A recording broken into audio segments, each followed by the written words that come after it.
Fala galera! No vídeo de hoje vamos falar sobre o tópico do momento, criptomoedas.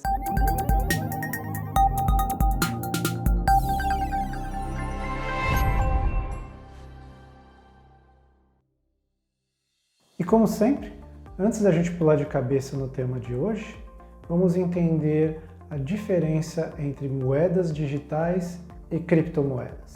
Vamos falar primeiro das moedas digitais. Como o próprio nome diz, moeda digital é basicamente o dinheiro que a gente usa em forma digital. Quando você usa o seu cartão de débito para fazer um pagamento, você está efetivamente fazendo uma transferência da sua conta para a conta da pessoa, sem precisar fazer a troca de papel moeda, as cédulas. Quais são os pontos que definem a moeda digital que a gente usa no dia a dia? Primeiro, elas são emitidas por um órgão central. Então, por exemplo, no Brasil, é o Banco Central que faz a emissão de moedas digitais. Segundo lugar, elas têm um valor fixo. O que isso quer dizer? R$1 na sua conta equivale a R$1. Aquele preço daquele bem, daquele ativo, não se modifica. Em terceiro lugar, é o fato de que a segurança e a privacidade daquela transação é garantida pelo sistema bancário. Então, os bancos operam sobre alguns protocolos que garantem que todas as transações serão feitas de forma seguras e controladas. Tá, Adri, mas e a criptomoeda? Apesar de toda criptomoeda ser considerada uma moeda digital, nem toda moeda digital é uma criptomoeda, como a gente acabou de ver nesse exemplo dos bancos. A criptomoeda é apenas uma das formas de moeda digital que a gente tem hoje. Os fatores que definem a criptomoeda são três. Primeiro, a descentralização, que é o oposto do que a gente tem com os bancos, em que as moedas digitais são emitidas centralmente. O fato de que as criptomoedas não têm um valor fixo, por isso que a gente vê o preço do Bitcoin subindo, descendo continuamente. E o terceiro é que a segurança e a privacidade das transações das criptomoedas são garantidas pelo blockchain. Mas Adri, o que é o blockchain? A blockchain, galera, é a tecnologia usada para se criar uma moeda virtual. De um modo bem grosseiro, imagine que o blockchain é o equivalente à internet. E as criptomoedas são as aplicações que são construídas em cima da internet. Por exemplo, o Uber, o sistema do seu banco, o Tinder. Sem a internet, nenhuma dessas aplicações que são usadas no dia a dia existiriam. E o mesmo vale para as criptomoedas. Sem o blockchain, as moedas que hoje a gente conhece e utiliza não existiriam. Mas Adri, se as criptomoedas não são criadas por um órgão central, como que elas têm valor? E esse ponto, pessoal, sobre valor é uma coisa que nós precisamos entender direitinho. Muitas vezes a gente confunde preço com valor. Deixa eu te dar um exemplo. Pensa naquele ursinho de pelúcia que você ganhou quando você era pequeno e você guarda até hoje. Digamos que os seus pais na época pagaram R$20 por aquele ursinho. O preço do ursinho é R$20, mas o valor que o ursinho tem para você é muito maior do que R$20. Aquele ursinho já foi viajar com você, já esteve com você nos seus momentos difíceis, nos seus momentos de choro, de crise, e ele esteve sempre ali com você. Então ele tem um valor sentimental muito grande. E esse valor sentimental não necessariamente vale o mesmo para mim ou para qualquer outra pessoa. Então o preço daquele ursinho é o mesmo para todos. O valor é diferente. E isso acontece também com as criptomoedas. Voltando ao nosso tema, o valor de uma criptomoeda se dá por três qualidades: raridade, utilidade e a energia que foi utilizada para produzi-la. A gente já ouviu essa história antes. Essas são as mesmas qualidades que dão o valor ao ouro. Então é isso mesmo. O que dá valor às criptomoedas são os mesmos fatores que dão o valor ao ouro. Sabendo disso, um cara chamado Satoshi Nakamoto, que até hoje não se sabe se é uma pessoa, uma empresa ou algum órgão de algum governo, publicou na internet um documento com um algoritmo de computador que conseguia reproduzir essas 3 características do ouro.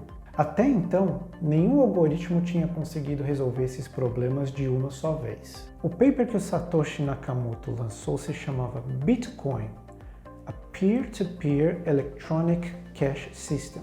O que isso quer dizer? Um sistema de dinheiro eletrônico ponto a ponto. Como assim ponto a ponto?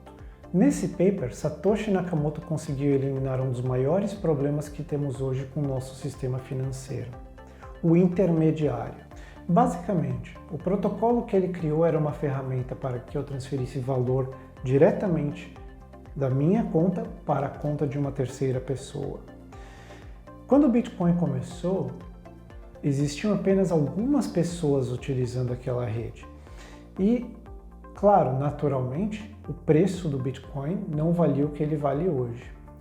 Com o passar do tempo, as pessoas começaram a perceber a utilidade dessa rede, desse protocolo, e começaram a baixar o software do Bitcoin, instalar em seus computadores e participar da rede. E isso levou a rede do Bitcoin a um crescimento exponencial. Vamos voltar na internet como um ponto de referência.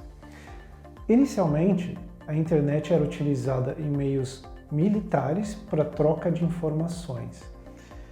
Com o passar do tempo, a internet começou a ser usada também por universidades nos Estados Unidos. E assim ela começou a se expandir. Em dado momento, a internet atingiu o usuário final, que são as pessoas como eu e você. E foi aí que a internet se difundiu a ser uma rede global. O Bitcoin ainda está na sua infância. O que isso quer dizer? A sua adoção ainda está engatinhando. Então, desde os últimos 12 anos, mais e mais pessoas têm entrado na rede do Bitcoin. E recentemente, que vocês devem ter ouvido falar ou não, o Elon Musk falou que a Tesla está comprando Bitcoin e participando da rede também. E foi isso que fez o preço do Bitcoin subir tanto. Vocês conseguem imaginar o valor que vai ter a rede do Bitcoin quando todas as empresas começarem a utilizá-la? Não só empresas. Já temos um país, El Salvador, que fez do Bitcoin uma moeda oficial. Então, no país inteiro, o Bitcoin é aceito assim como uma moeda local. Mas, Adri, como que esse cara Satoshi Nakamoto conseguiu implementar as 3 qualidades de ouro na rede do Bitcoin? Essa é uma ótima pergunta, deixa eu explicar. Com relação à raridade, o Satoshi Nakamoto determinou que o código do Bitcoin só irá gerar 21 milhões de moedas.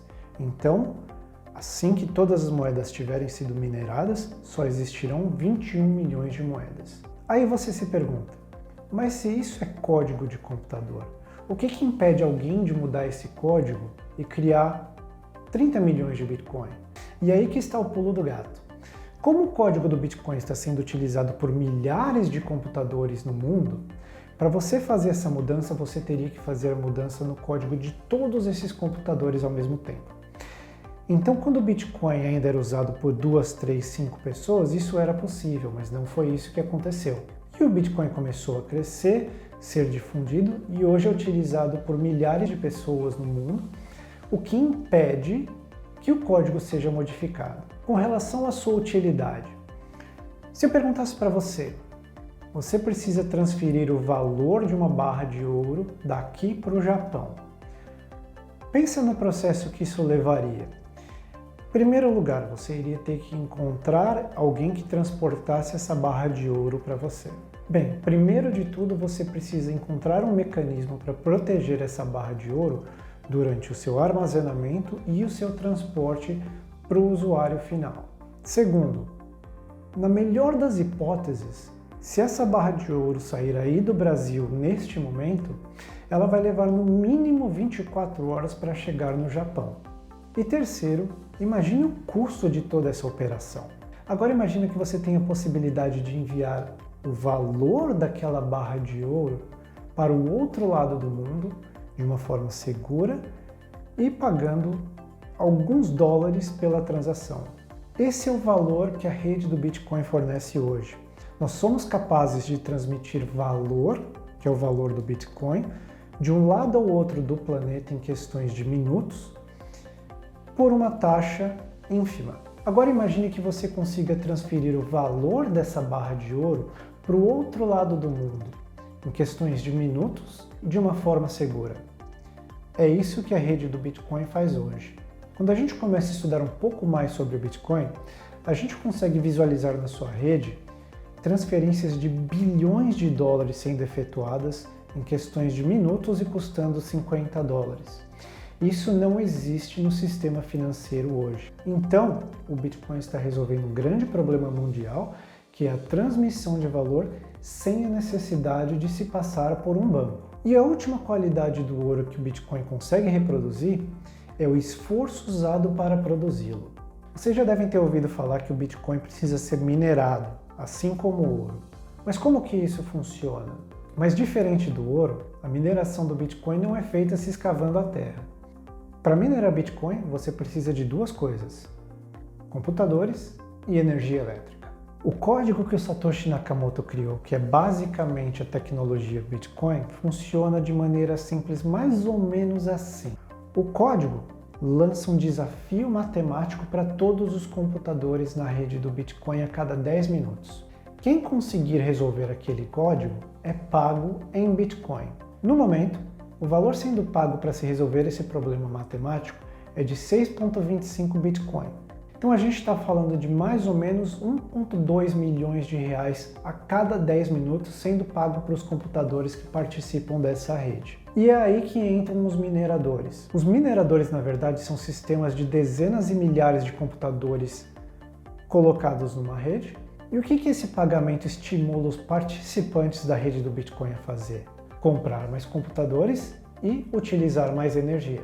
A energia elétrica gasta por todos esses computadores é o equivalente do esforço humano na produção do ouro. Vocês já devem ter ouvido falar que a rede do Bitcoin já está consumindo mais energia do que países inteiros, como por exemplo a Argentina. Mas isso só é ruim se essa energia que estiver sendo consumida pela rede do Bitcoin não for renovável, como por exemplo queimando carvão ou queimando petróleo, o que não é o caso. Da última vez que eu pesquisei, mais da metade da rede do Bitcoin está consumindo energia renovável, seja gerada por hidrelétricas, por vento ou painéis solares. Todos os países vão ter interesse em participar da rede porque eles não mais dependerão dos bancos. E voltando ao ponto do valor, é por isso que o preço do Bitcoin flutua tanto, porque as pessoas ainda estão entendendo qual problema está sendo resolvido pela rede do Bitcoin. Para ajudar vocês, dá uma olhadinha nesse gráfico aqui. Esse é o gráfico do preço do Bitcoin desde que ele foi lançado. Repare que apesar de oscilar para cima e para baixo, o preço do Bitcoin vem subindo constantemente. Vocês conseguem entender o potencial que isso ainda tem? E por hoje é só, pessoal. Se vocês gostaram do nosso vídeo de hoje, deixa aqui o seu joinha, inscreva-se no canal e compartilhe esse vídeo com a sua família, com seus amigos e com todos aqueles que precisam aprender um pouquinho mais sobre o dinheiro do futuro. Vejo vocês no próximo vídeo. Então é isso mesmo. Break. Agora imagine que eu fale o código que o Satoshi Nakamoto, o código que o Satoshi Nakamoto,